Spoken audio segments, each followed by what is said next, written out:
Hello, members and everyone listening over at my podcast. Thank you so much for your continued support, especially when it comes to me telling the witch trials, the ones I told about England and now the Salem witch trials. It means a lot that you support something that means a lot to me because the truth needs to be told.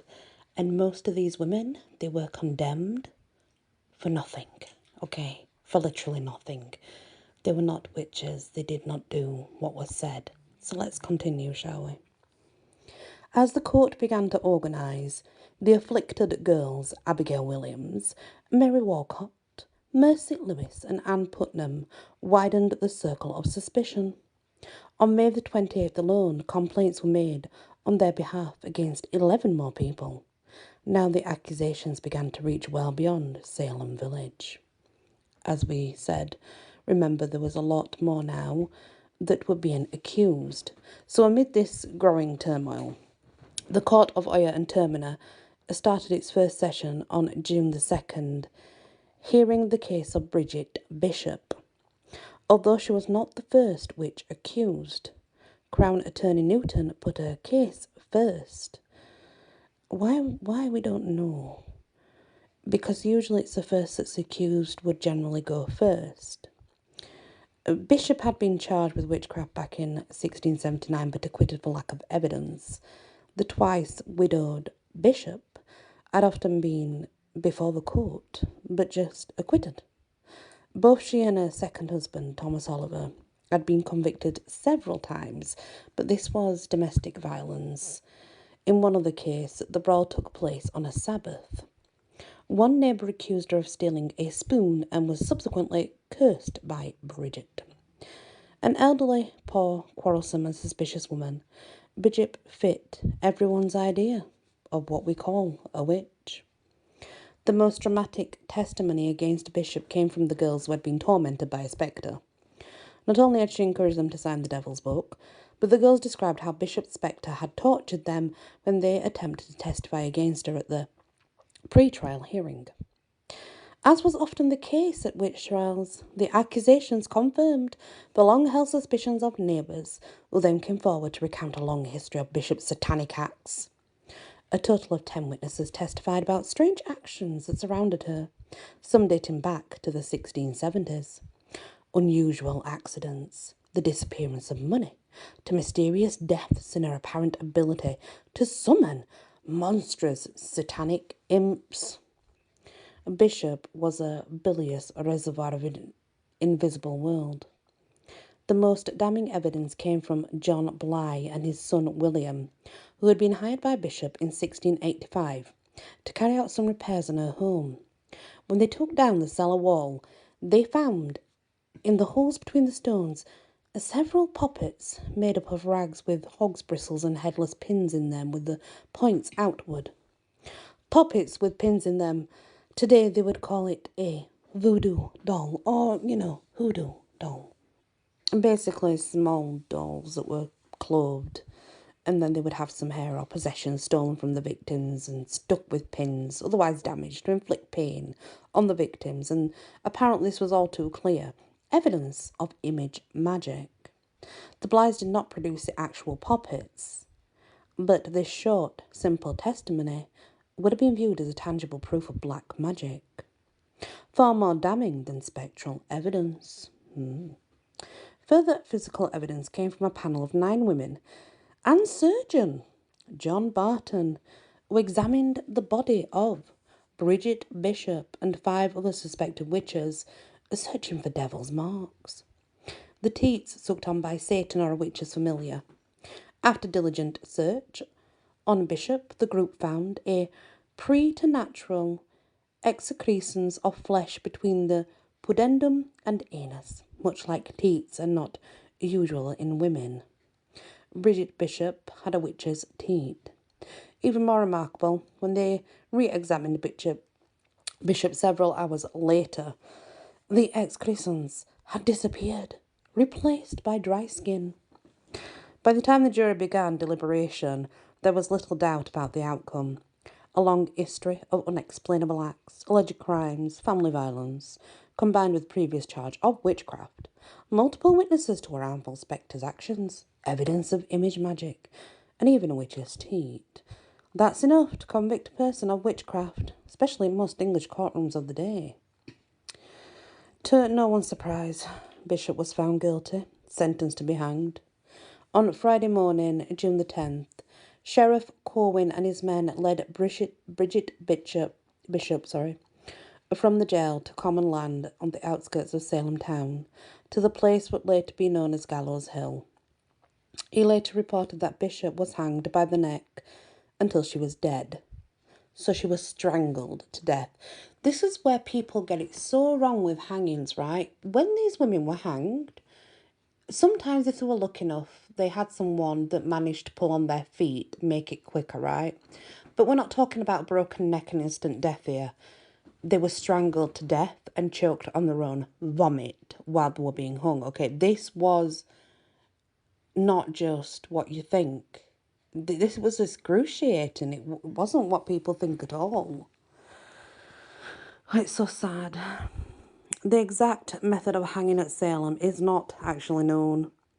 Regardless, it would have been slow and painful. At the time, victims were given only a short drop, usually off a ladder or a cart. This usually resulted in death by strangulation, which could take as much as 10 agonizing minutes. 10 minutes, guys. An observer in England in 1726 described friends and family grabbing the feet of the condemned in midair and tugging on them to hasten their dying and end their suffering. There was a lull in supernatural activity in 2 weeks following the execution of Bridget Bishop. Only 3 people claimed to be afflicted by spectres, and no new suspects were jailed. Observers might have even believed the worst was over. The improving situation in the invisible world meant little to the accused suffering in prison, however. On June the 16th, Dr. Roger Toothaker died in the Boston prison while awaiting trial. It would have been little consolation to his family that the first signs of opposition to the trials had started to arise. Most significant, somewhere around the time of Bishop's execution, Judge Nathaniel Saltonstall resigned from the Court of Oyer and Termina. It became widely known that he was very much dissatisfied with the proceedings.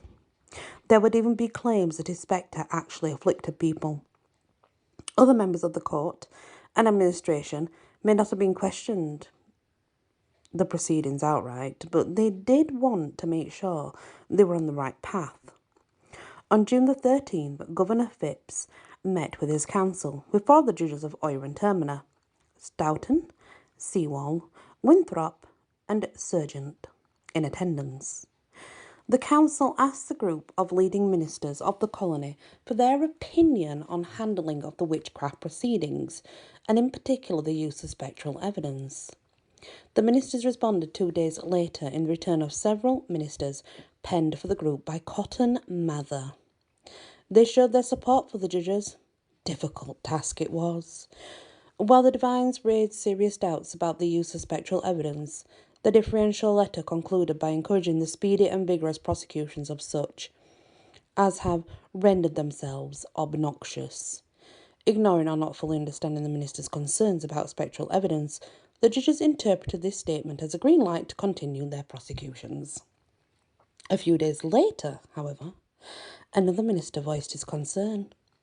On June the 25th, Governor Phipps and his council received 2 petitions complaining about the use of spectral evidence in the trials. Both were written by Boston's Baptist minister, William Milbourne, who warned that several persons of good fame and unspotted reputations sat in jail based solely upon bare spectre testimonies. He warned that a woeful chain of consequences will undoubtedly follow. This over-reliance on spectral evidence and would also put everyone in the colony under a cloud of possible accusation. It had been one thing for Cotton Mather and other leading Puritan ministers to point out diplomatically the potential danger of spectral evidence when the government asked their opinion. It was quite a different matter to receive unsolicited criticism of the proceedings, especially from Milbourne. Not only was he the brother of recently executed New York rebel Jacob Milborn, but Puritans consider Baptists to be a radical and dangerous Protestant sect. The governor summoned Milborn before the council to explain his scandalous and seditious paper, whereupon they required Milborn to post a hefty £200 bond to prevent a repeat of such an outburst. The Court of Oyer and Terminer reconvened on Tuesday. That was June 28th. 5 women would face the court, or would be convicted of witchcraft. Thomas Newton had planned his prosecutions well. He built up the success of the conviction of Bridget Bishop, choosing to try people against whom he had a strong case, particularly those who had been suspected of witchcraft before 1692. Sarah Good was the first to be tried. Several of the afflicted had affirmed that Good's spectre had attacked them. Sarah Bibber said that on one occasion Good's apparition caused a great fit in Bibber's young child. Another time pinched and tortured the child, so it cried out and twisted so dreadfully. Bibber swore that in a third incident Good had most grievously tormented me by beating and pinching me and almost choking me to death, and pricking me with pins after a most dreadful manner. Even worse, Tituba and several others had named Good as a witch in their confessions, saying she flew on a broomstick. And animal familiars attended witches' gatherings and signed the devil's book. Such evidence, combined with the fits of one of the afflicted girls, proved enough to convict her.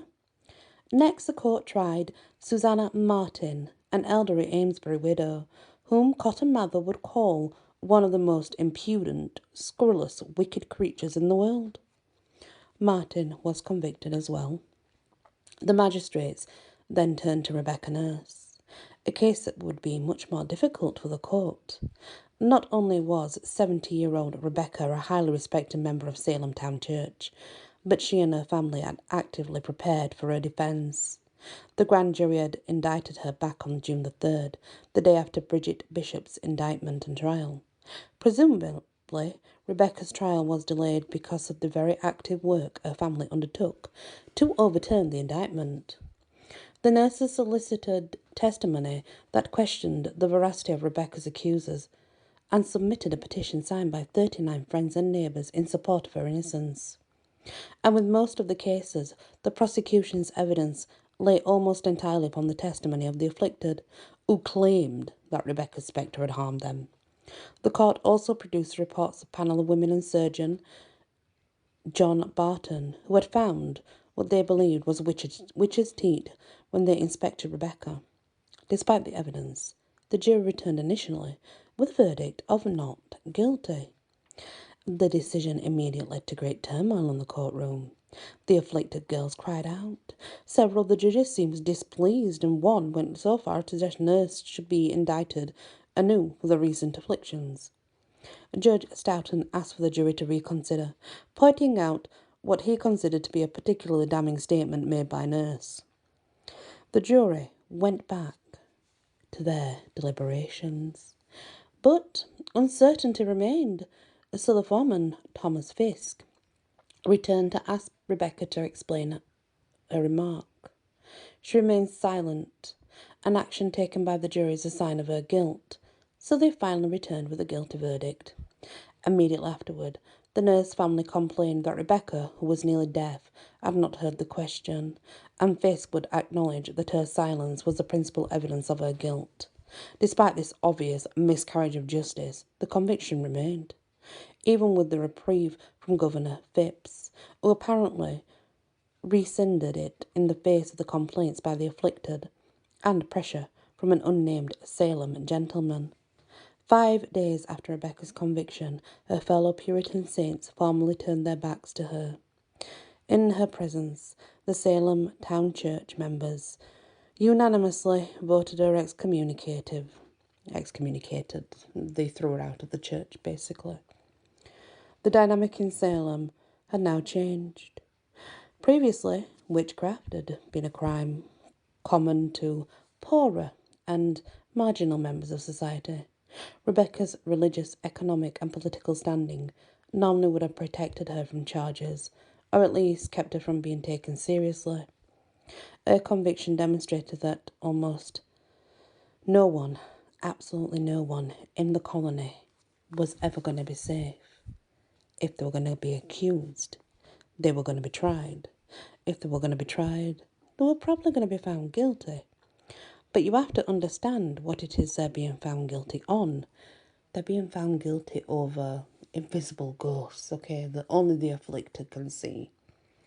A witch's teat is not a witch's teat. You're talking about like skin tags, birthmarks, normal blips that you get when you're a mum, or when you've gone through childbirth, moles as well, freckles, anything like that. That's a sign. That's a witch's teat. But obviously it's not. That's the thing. And the evidence, like I say, that they're going on, they're not really going on any factual evidence.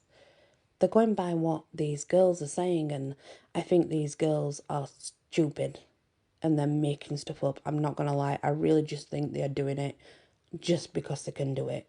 I don't believe a word of what they say. I've always felt very strongly about that in the Salem. Whereas some of the UK ones, I think they were ill. I think they got poison from something, and some of it was illness and the rest of it was made up.